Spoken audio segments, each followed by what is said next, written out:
মেজবানিটা অনেক মজার ছিল, আপনারা ট্রাই করে দেখতে পারেন।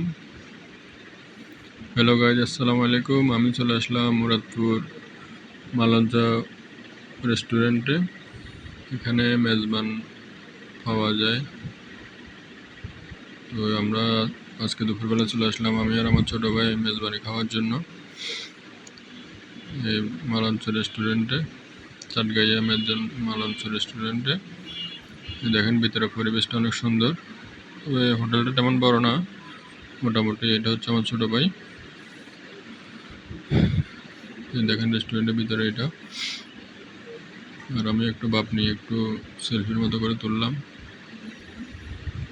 তারপরে দেখেন এখানে ওদের খাবারের মেনুগুলা, বিভিন্ন ধরনের খাবার পাওয়া যায় চাটগাইয়া মেজবান মালঞ্চতে।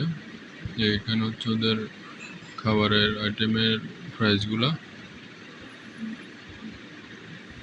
অবশেষে আমাদের খাবার চলে আসছে। দেখেন মাংস, চনার ডাল, তারপর গরুর নলার ঝোল। দেখেন মাংসর কত সুন্দর হয়েছে রান্নাটা। এটা হচ্ছে গরুর নলার ঝোল, আর এটা হচ্ছে আমার ছোট ভাই মেজবান খাবানা, ও খেয়েছে বিরিয়ানি। আপনারা ট্রাই করে দেখতে পারেন, মেজবানটা অনেক মজার ছিল। এটা হচ্ছে মুরাদপুরে অক্সিজেন যাওয়ার রোডে। আসসালামু আলাইকুম।